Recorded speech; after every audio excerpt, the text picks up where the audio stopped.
Hello, I am Deb Coviello, founder of the Drop In CEO podcast, and I want to thank you for joining us on another episode where week after week I have the good fortune of meeting amazing people who have insights and also can inspire you.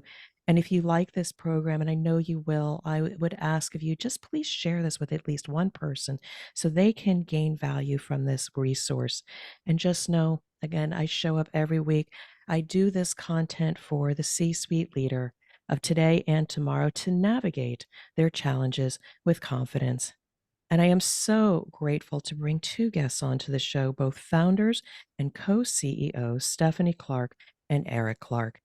Stephanie is passionate about building a thriving performance business with an experienced team of engineers, technicians, and IT experts working together to solve complex problems in FDA regulated manufacturing. Stephanie's background is in human resources and operations, and having spent over 25 years at companies like National Basketball Association, we're going to have to ask about that, Bellagio Resorts, United Airlines, and most recently, Mutual of Omaha. And I also welcome onto the show Eric, who is equally passionate about building a thriving performance business with an experienced team of engineers and all the resources they need. And his background is in pharma manufacturing and other FDA regulated industries, and having also spent over 25 years at various companies such as Novartis and GlaxoSmithKline. They have so much experience, and I can't wait to bring their insights to the show. Welcome, Stephanie and Eric. Thank you, Deb. Thanks, Deb. Thanks for having us. So, to my listeners, I am so grateful that I'm finally recording this conversation because along the way, actually, I think Stephanie found me, and we started a conversation as they were looking to take their business to the next level. We got to know each other, and I realized they had just such an amazing story, not just as co founders, but also building an amazing company culture, and their services that they provide are quite possibly something that my audience can use. So I wanted to bring their conversation forward, but I am just going to get into it because you can't articulate your business story and journey as well as you. But I would just love for you just to bring our listeners up to date. Tell us a little bit more about yourself, your backstory, and your journey to doing this very impactful work with GMP Pros. Eric, I think. Yeah, You thanks, Deb. So backstory for me, my background's engineering, so bachelor's in mechanical engineering and a master's in manufacturing systems engineering from University of Nebraska.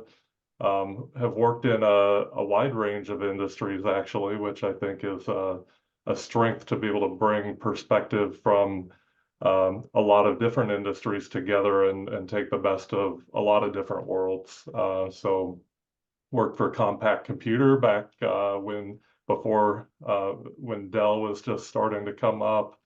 Worked for a cast iron foundry. Worked for Kawasaki Railcar when we built the first passenger train manufacturing plant in America in like 40 years. And then finally with Novartis Pharmaceuticals, most of my roles have been capital project engineering and also manufacturing engineering.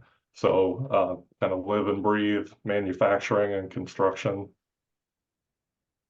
That's very interesting too, because that's a lot of my background. I think we're kindred spirits. I'm also an engineer, and having done my work in quality and operations, and also manufacturing. I love manufacturing. I mean, I have worked in product development areas, and they are very interesting. But I have always loved, even since I graduated school, the ability to take nothing and turn it into something. That creative process, raw materials in, people in the process in the middle, and some kind of value added thing that people can enjoy. So I share your love of manufacturing. Absolutely. Manufacturing, it's the lifeblood of economies. Everything around us wouldn't exist without manufacturing. So there's more to the story. How did you guys get into then starting your own business? Because again, a lot of engineers heads down, finishes out their career at amazing companies. What brought you to this place and time? Steph, you want to take that? Sure. So as you mentioned, Deb, Eric and I worked for 25 years, over 25 years in corporate America. And, Eric having been in pharmaceuticals and other industries, and me having had experience in operations at different companies, we basically saw what we thought was efficient and effective, and then what we thought was not very efficient and not very effective. And I think he and I both became very frustrated as employees when, as the workers doing the work, or those managing the workers doing the work, we often didn't get listened to when we had ideas for improvement of a process or a system. And I think that's a pain point for many of today's workers, is they're not being listened to. In fact, what you might have is a consultant come in and give a report of recommendations of the same things that the workers have been saying for years, and that may be listened to, but yet the workers are not. And so, in any case, we were a little frustrated with that, and we decided that there had to be a better way. And when we talked about starting our own company, it was with the idea that we wanted to put our team first. So value people became our primary core value. And it's one that, around people and culture, that is really central to our company and how we operate. We like to say that our why is to make things better for our team, clients, and community. And that's really important to us. So we continue to work really hard to grow the company with that in mind, with our why as central to everything. We've grown from just Eric and myself in January of 2019 to today. We have 37 team members.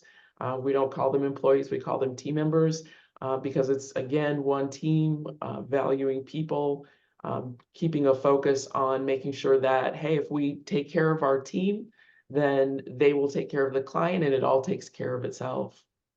And that is exactly why I wanted to bring you onto the show, because so often you'll see companies say that, we're here for certain profitability to serve our shareholders and be able to get companies' particular results. Those are tactical things, but when you start at the core of serving the people, and even in the good times and bad times, they will continue to have your back and say, okay, we got to roll up our sleeves. What can we do to get through some of these challenges? And just a quick note, I had a operations leader I once worked with.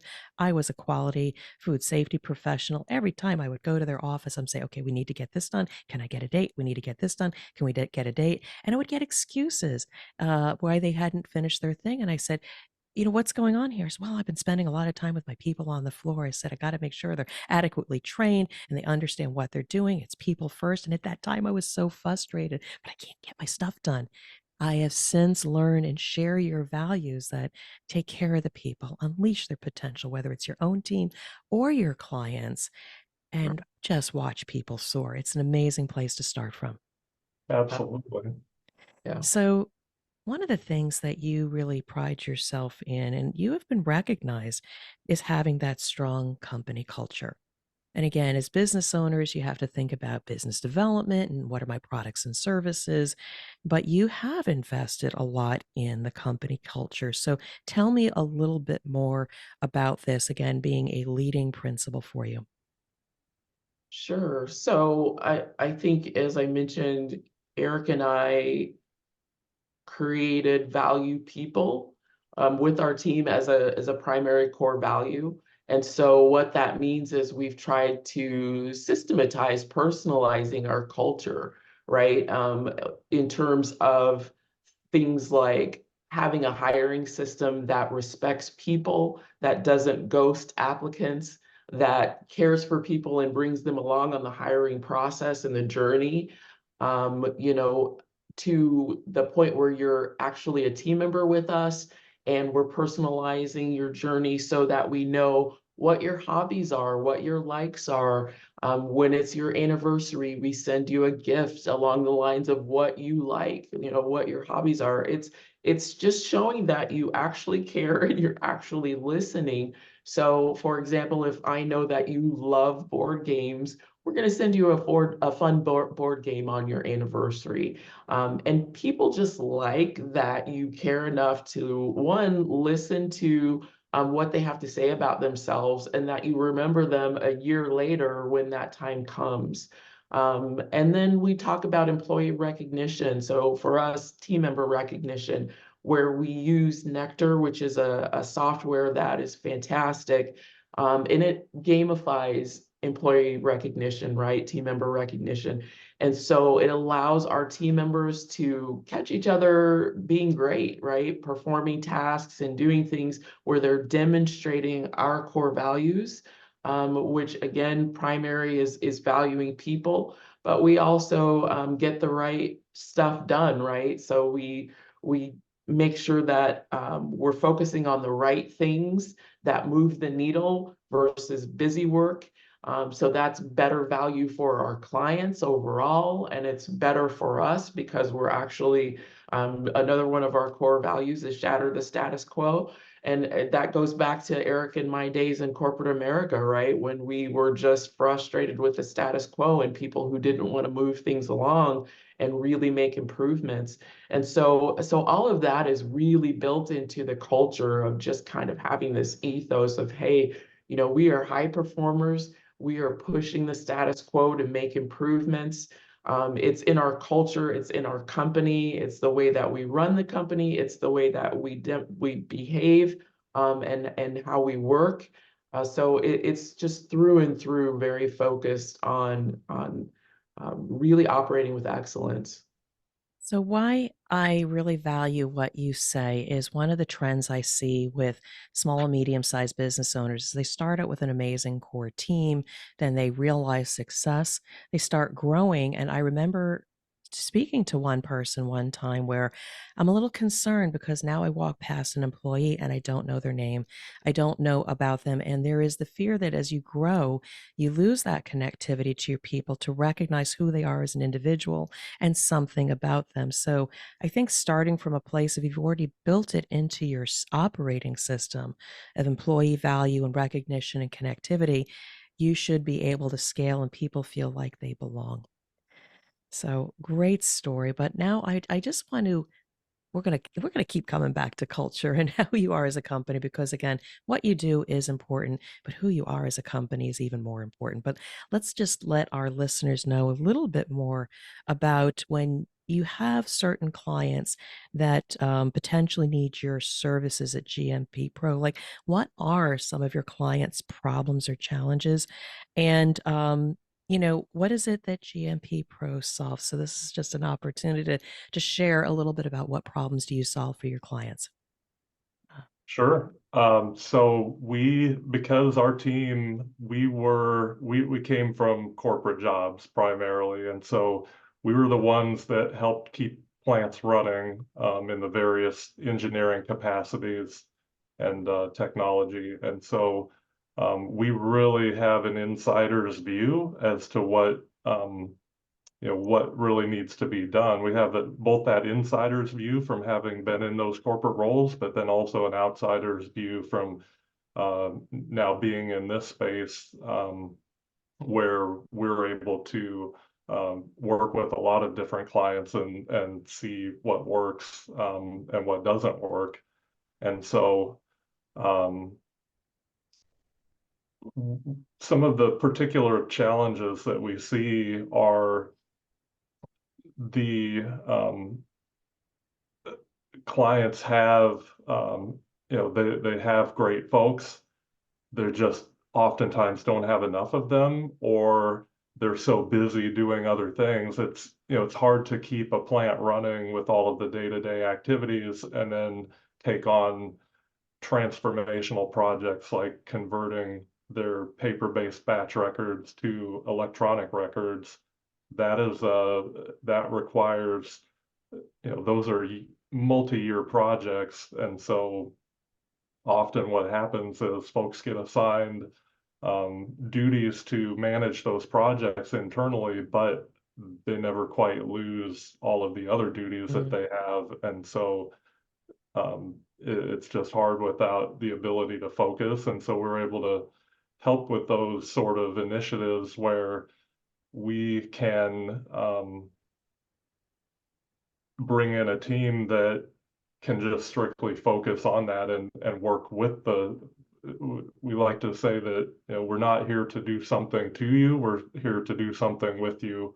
And so really partnering with um, with client teams to help lead these sort of transformational activities. And so much of it starts with um, the people piece of it.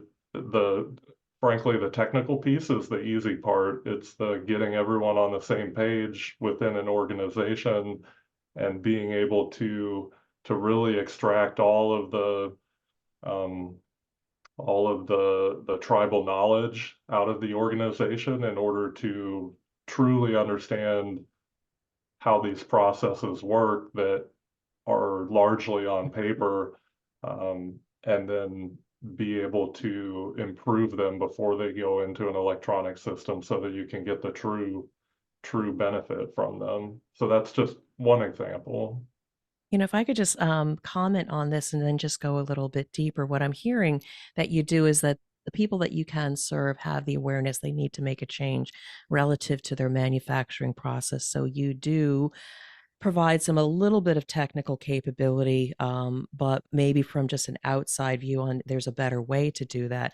And your people provide the capacity such that they can still run the day-to-day business. But a little bit more deeper, we talked about, the ability to maybe transform paper records to electronic records as an enabler for other things. But when we talk about GMP, good manufacturing practices, tell my audience just a little bit more about them. What are some of those challenges other than maybe just the conversion of paper records the records are very critical to maintaining, a good system. What are some other kinds of things that they say, I just can't do it. I don't know how to do it, or I don't have the capacity to do it.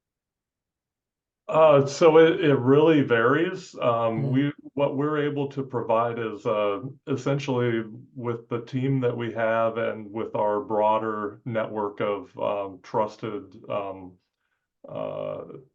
partners, we're really able to solve any problem the plant is facing because we were the people on the other end of this, on the other side of that fence, that no matter what the problem was, it was our problem to solve it. Engineers are the change aid, or we're the agents of change. And so we really are able to provide boutique solutions to anything from capital project management to quality remediations to process improvement, yield improvement. We're doing a lot of center lining, particularly for packaging lines. Those are very complex systems to run and to set up and to change over. And so just providing some structure around that through the center lining process, we're able to uh, help really increase overall equipment or OEE on those lines So this efficiently is otherwise.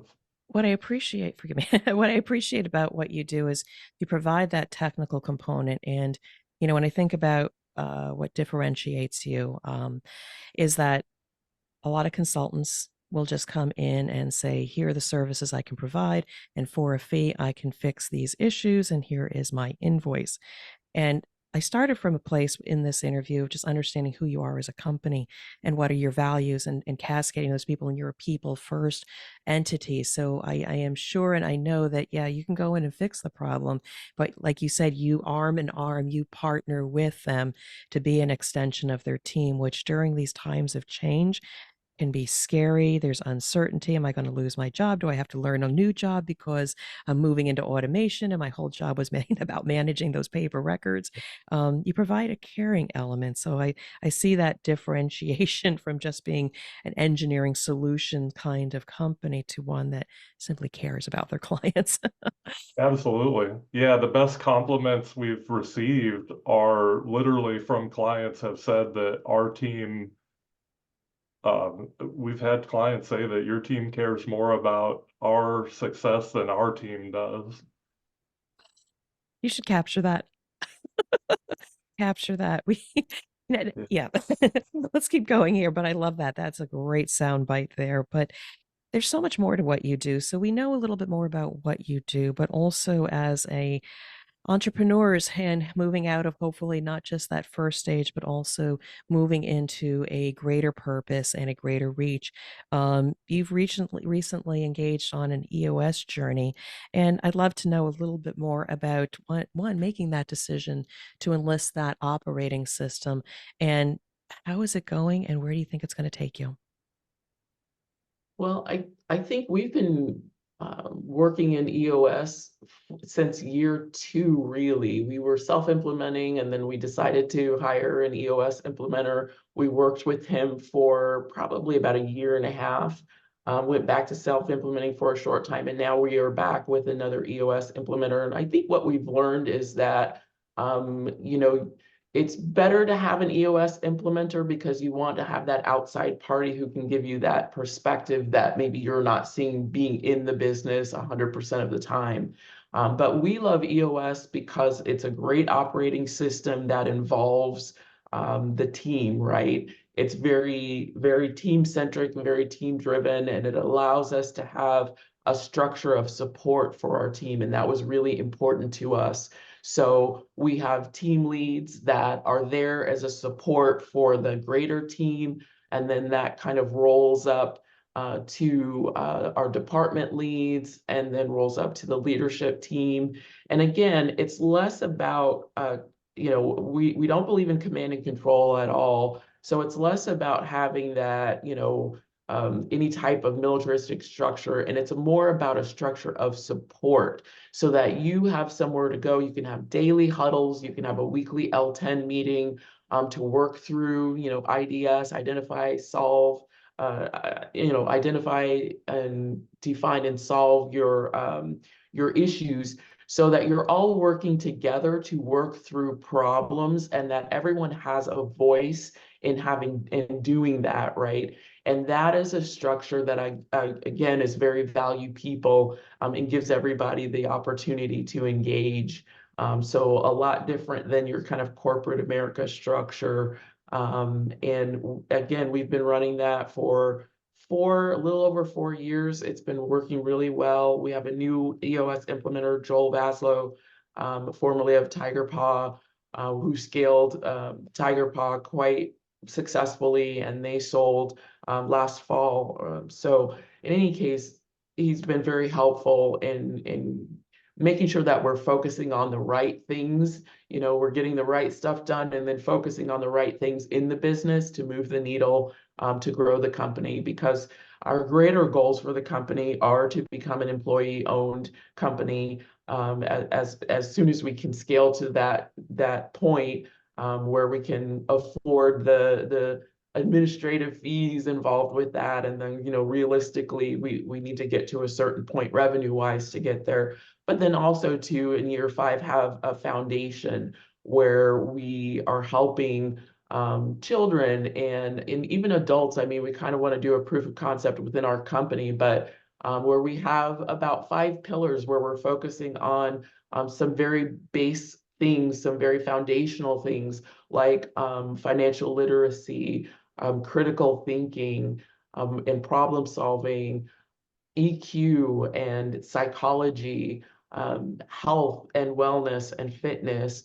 And so those are the things that I think were very foundational and helpful for Eric and myself. When we were younger, we had great parents, hardworking blue collar parents that gave us that foundation. We want to give that foundation to some of the folks that are out there, and that's kind of our greater purpose, that ourselves and our team are working towards. So again, another differentiator for the two of you, because often you'll see large corporations out of maybe a negative employee survey or political or social pressure will then implement such programs of well-being and stewardship for looking good, but addressing or maybe being reactive. I so appreciate the fact you've been doing this responsibly from the beginning as greater purpose. And when you have that purpose, and your people feel it, they then become prophets or people that articulate your purpose. And that in and of itself, you've multiplied the impact of connecting with your customers, because that's one, will help you get customers and also retain customers for who you are. And it's not just about the dollars and cents. It's an enabler. You need to be a viable business, but being able to have that purpose and lead with that first is so admirable. And I see how you do differentiate yourself from other companies. But I want to flip it a little bit right now, because I want to get very specific about, so if there's somebody out there that has a particular manufacturing or food safety or GMP kind of issue, I want an example that may resonate with them, because at the end of the day here, yeah, we have a great conversation. We put out some great content here, but also I want you to be able to connect with my audience, if not now, maybe in the future, as that go-to resource. So maybe tell me a little bit about maybe a particular client issue that you have, or some way that you're helping them now, that really explains the kind of work you can do. I know you also talked about, some of the professional services that you are seeing are really, really, really needed for your company. So just give me a little bit of an example of how you have actually helped a client.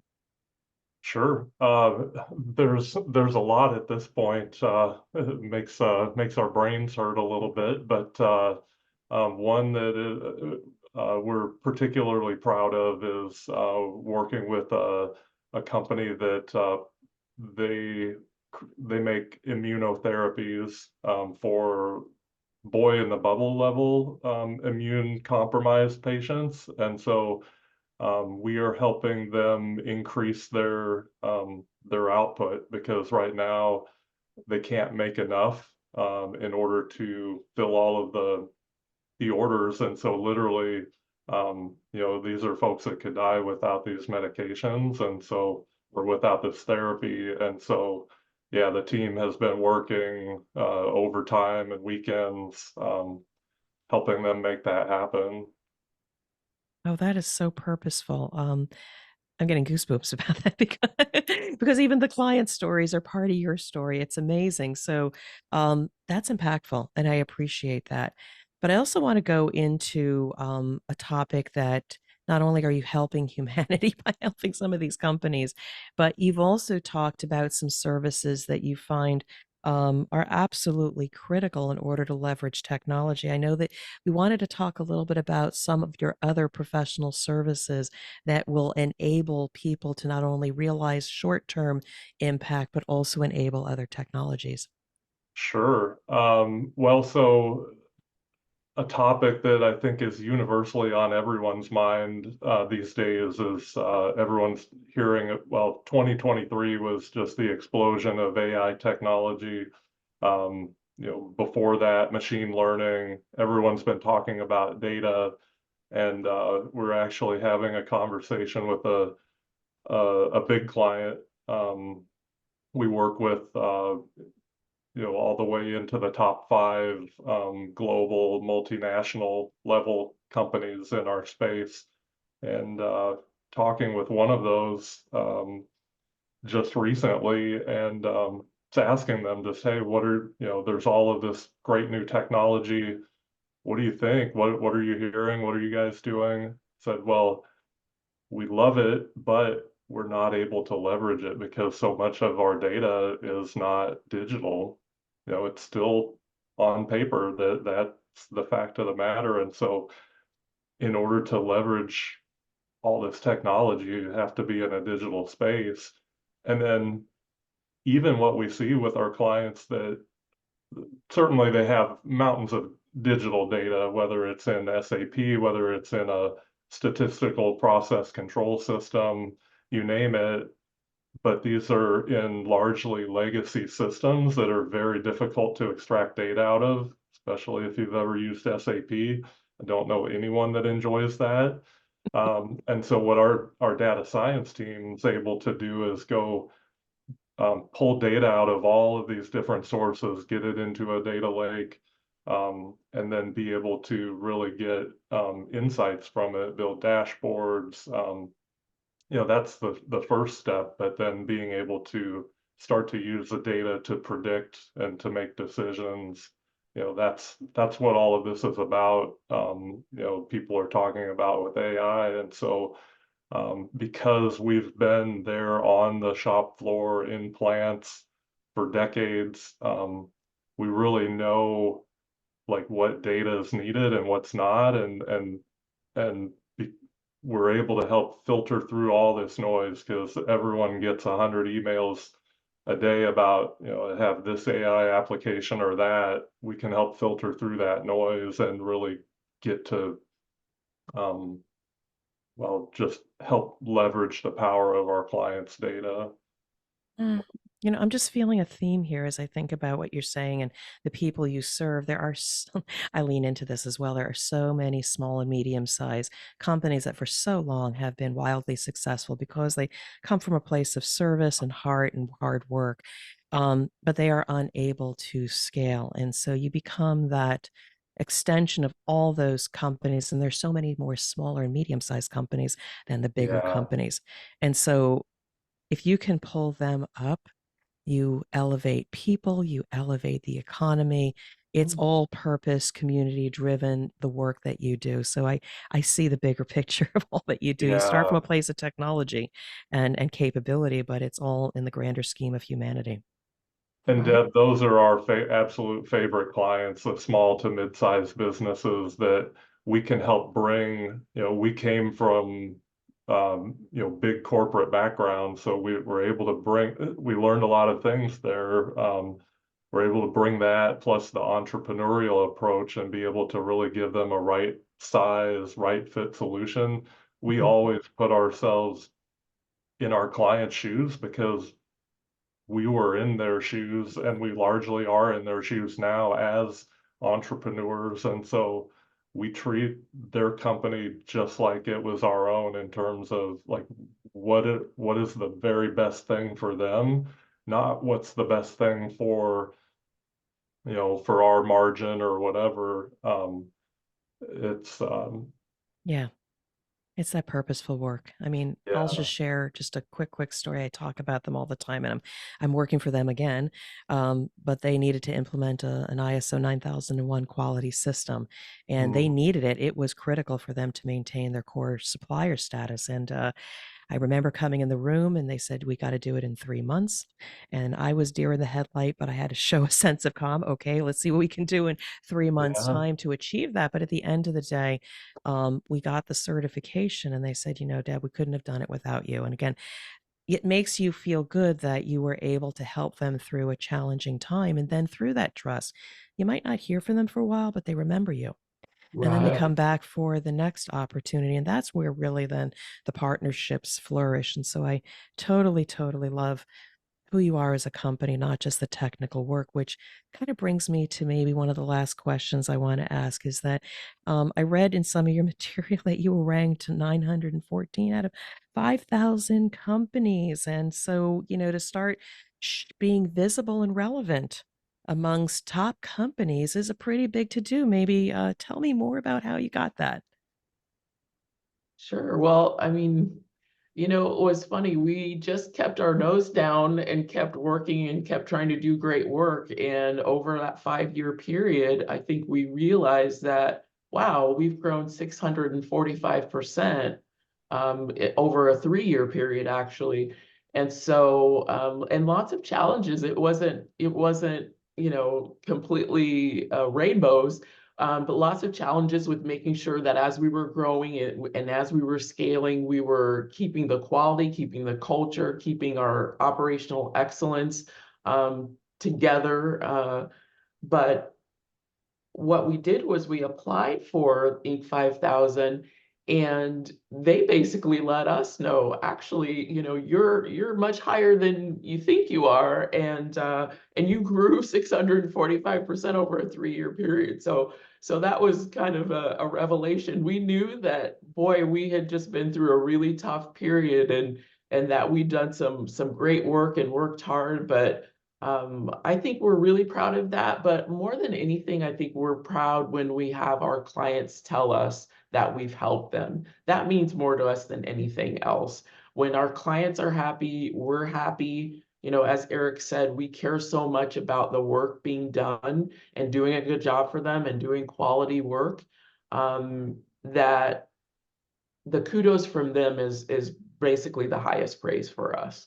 If we've helped them through a remediation, a period where they are really in pain, if we've helped their team members to be able to go home and have dinner on time, for people to not have to come in the middle of the night, like that is what makes us feel really good about getting up in the morning.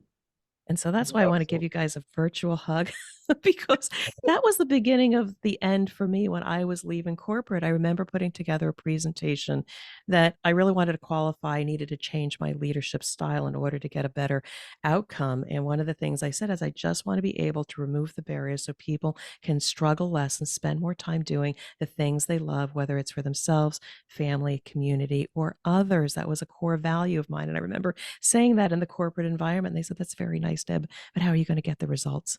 And I was like, ah. And what you just said was by being nose down and doing good work and people first and focusing on your customers, the 645% growth, the results will come. But when you Yeah. just focus on the results, you might get it for 5 minutes, an instant in time, and then somebody's going to knock you off the top. And then it's not Right. sustainable. So you are, both of you and the company you've built are who I am so grateful to have in the Drop-In CEO community. Thank you So so much for inviting us. Yeah. Yeah. Thank you so It's much. our first podcast, so we're a little nervous, but we appreciate the kindness. no, you were fine. And again, for my listeners out there, as we bring this to a close, I absolutely encourage you to check out GMP Pro, but most importantly, the co-founders, Stephanie Clark, Eric Clark, because of who they are as people, as trusted souls that may be able to take your company through any challenges that you have and maybe to the next level as they personally have experienced that as well. So, Stephanie, Eric, any last thoughts before we bring this to a close? I'm just Oh, really appreciative of the opportunity for Eric and I to speak about what we care so much about. I mean, this is our life, this is our baby. It means everything to us. So we appreciate the space to talk about it. yeah, we really do appreciate it, Deb. Just a few closing remarks regarding I think folks could misinterpret seeing things like, Inc. 5000 and talking about growth and all of that because it's so prevalent in so many businesses are chasing returns, and particularly smaller businesses are chasing big exits to build the company up and sell to the highest bidder. We are absolutely not doing this for that reason. The entire reason that we are pushing to scale the company is so that we can make a bigger impact. It takes more resources to make a bigger impact, and that's why we're doing this, because our intention is to build an evergreen company that can carry on far past our time here, and just become its own. So we're working to build a continuous improvement, perpetual motion machine of a company, starting with intentionality, as Stephanie mentioned, around culture. How do we lock that in for life? And just build a company that can be a great place to work in perpetuity. That's what we're working toward. So thank you, Eric. Thank you, Stephanie, for dropping in on the podcast. I am so grateful I've had the opportunity to bring this conversation to my audience. And I'm going to keep watching you, continually supporting you. And I just want to wish you both well, success, and be well. Thank you, Thank you, Deb. Deb. Same to you.